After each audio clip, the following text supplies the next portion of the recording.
नमस्कार, न्यूज में देख रहे हैं आप। आपके साथ मैं हूं सुधांशु शेखर। बिहार में एक बार फिर से चारा घोटाला का जिन्न बाहर निकल आया है। जी हां, इस मामले में उप मुख्यमंत्री सम्राट चौधरी का बड़ा बयान आया है। उन्होंने साफ कह दिया है कि चारा घोटाले में जो 950 करोड़ रुपए की हेरा फेरी हुई है वह पैसा दोषियों से वसूला जाएगा। उन्होंने साफ कह दिया कि दोषियों की संपत्ति जब्त करी जाएगी और वो पैसा सरकार के खाते में डाला जाएगा। वह सरकार का पैसा सरकार के खाते में ही जाएगा। उन्होंने यह साफ कह दिया कि लालू यादव हो या कोई और दोषी हो, सभी के खिलाफ कार्रवाई करी जाएगी और पैसे वसूले जाएंगे। आपको बताऊं कि उप मुख्यमंत्री ने यह भी कहा कि यह हमारा फैसला नहीं, यह सरकार का फैसला नहीं है, यह न्यायालय का फैसला है और न्यायालय के फैसले के आधार पर कार्रवाई करी जाएगी। वह सरकारी पैसा था और उस पैसे को सरकार के खाते में होना चाहिए। तो निश्चित तौर पर अब बिहार सरकार जो है चारा घोटाले में 950 करोड़ रुपए की जो हेरा फेरी हुई है उसे वसूलने की तैयारी में है और इससे निश्चित तौर पर लालू यादव की मुश्किलें बढ़ेगी, इसमें कोई दो शक नहीं है। आपको बताऊं, सम्राट चौधरी ने यह साफ कर दिया कि न्यायालय ने इसके पहले भी फैसला दिया था कि जो पैसे हैं वो पैसे दोषियों से वसूले जाएंगे और अब न्यायालय के आदेश के आधार पर ही सरकार कार्रवाई करेगी और दोषियों से पैसे वसूले जाएंगे, यानी दोषियों की संपत्ति जो है जब्त करी जाएगी। फिर उस संपत्ति को बेचकर सरकार पैसे अपने खाते में डालेगी। मैं आपको बताऊं कि इस मामले में 66 एफआईआर दर्ज हुए थे, जिसमें 170 लोगों को आरोपी बनाया गया था। यह मामला साल 1990 का है, जिस समय बिहार के मुख्यमंत्री लालू प्रसाद यादव हुआ करते थे। उस समय बिहार और झारखंड दोनों एक था।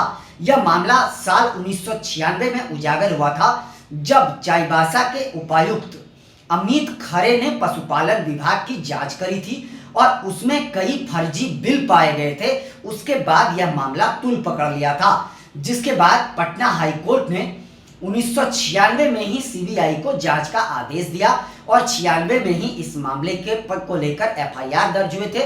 उसके बाद कार्रवाई शुरू हो गई थी और लालू प्रसाद यादव की मुश्किलें बढ़ने लगी थी। मैं आपको बताऊं कि चाईबासा के उपायुक्त अमित खरे ने जो है जब जांच करी थी तो उसमें कई फर्जी बिल पाए गए थे, जिस बिल के जरिए पैसे की हेरा फेरी करी गई थी, पशुपालन विभाग के पैसे की हेरा फेरी करी गई थी और चाईबासा के ट्रेजरी से यह पैसे निकाले गए थे और कई टुकड़ों में इस पैसे को निकाले गए थे। जब इसकी जांच हुई तो पता चला कि यह 940 से लेकर के 950 करोड़ रुपए की हेरा फेरी करी गई है।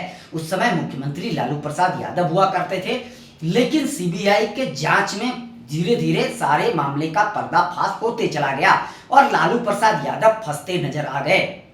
आपको बताऊं कि लालू प्रसाद यादव के खिलाफ पहली सजा जो है उन्हें साल 2013 में उनके खिलाफ हुई थी। लालू प्रसाद यादव ने इस मामले में अब तक जो है 7 बार जेल वो जा चुके हैं सुप्रीम कोर्ट के आदेश के बाद। तो लालू प्रसाद यादव एक ऐसे मुख्यमंत्री बने थे जो सर्वाधिक बार जेल जाने का रिकॉर्ड उनके नाम है। मैं आपको बताऊं, इस मामले में जब लालू प्रसाद यादव जेल गए थे तब उन्होंने राबड़ी देवी को मुख्यमंत्री बनाया था। वो साल 1997-98 था। जी हां, तो यह मामला काफी जोरों पर चला था और इस मामले में जितने लोगों को आरोपी बनाया गया था उसमें कई मुख्य आरोपी को तो जेल की सजा हो चुकी और कई आरोपी का निधन भी हो चुका है। तो अब सरकार अलग तरीके से फिर से मूड बना रही है और यह मामला अब फिर से गरमाता हुआ नजर आ रहा है।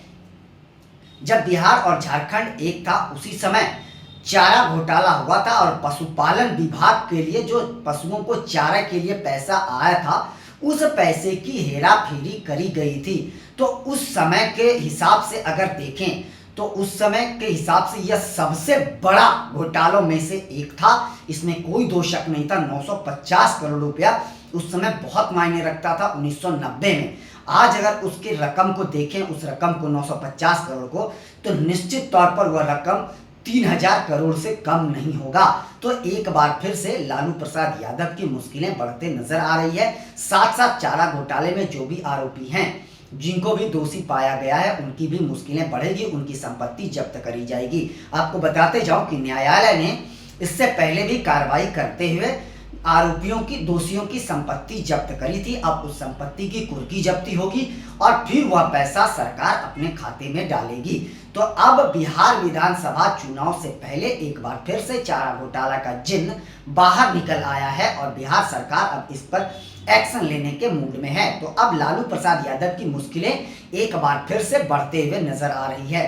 तो अब यह देखना बेहद दिलचस्प होगा कि क्या लालू प्रसाद यादव एक बार फिर से इस मामले को चुनौती देते हैं या वो अपनी संपत्ति की जब्त करवाते हैं। यह देखना बेहद दिलचस्प होगा और देखना यह भी दिलचस्प होगा कि आखिरकार सरकार सिर्फ बोलती है या सरकार कार्रवाई भी कर पाती है, क्योंकि मामला राजनीतिक है और मामला अब 28 साल पुराना है।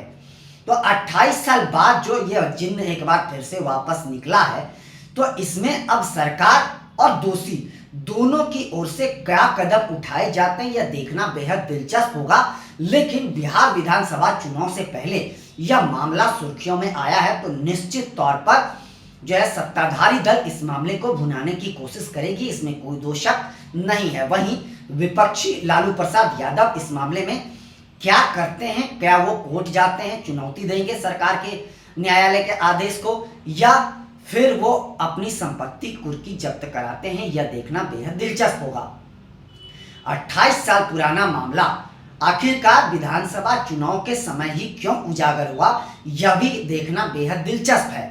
यह समझ लीजिए कि 28 साल पहले लालू प्रसाद यादव कई बार जेल काट चुके हैं, 7 साल उनको शायद सजा हो गई है, कई मामलों में उन्हें सजा हुई है। मैं आपको बताऊं कि 66 मामले दर्ज करे गए हैं और 66 मामले में 170 लोगों के ऊपर एफआईआर था।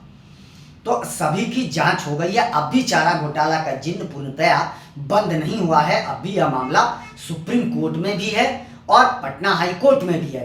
तो अब इस मामले में एक बार फिर से तेजी पकड़ते हुए नजर आ रहा है और यह मामला आखिरकार कहां तक जाता है, अब यह देखना चुनाव के वक्त बेहद दिलचस्प होगा। और चुनावी साल में यह मामला उठाना बीजेपी के लिए या एनडीए के लिए कितना फायदेमंद होता है, यह भी आपको देखना होगा।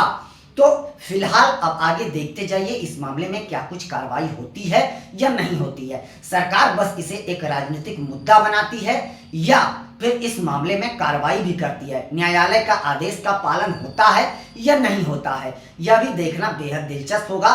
फिलहाल सरकार और लालू यादव के आगे क्या कदम होंगे यह देखना बेहद दिलचस्प होगा और यही कदम बिहार विधानसभा चुनाव के समय जो है पक्ष और विपक्ष दोनों के लिए एक बहुत बड़ा मुद्दा हो सकता है, क्योंकि पक्ष इसे मुद्दा बनाने की कोशिश कर रही है।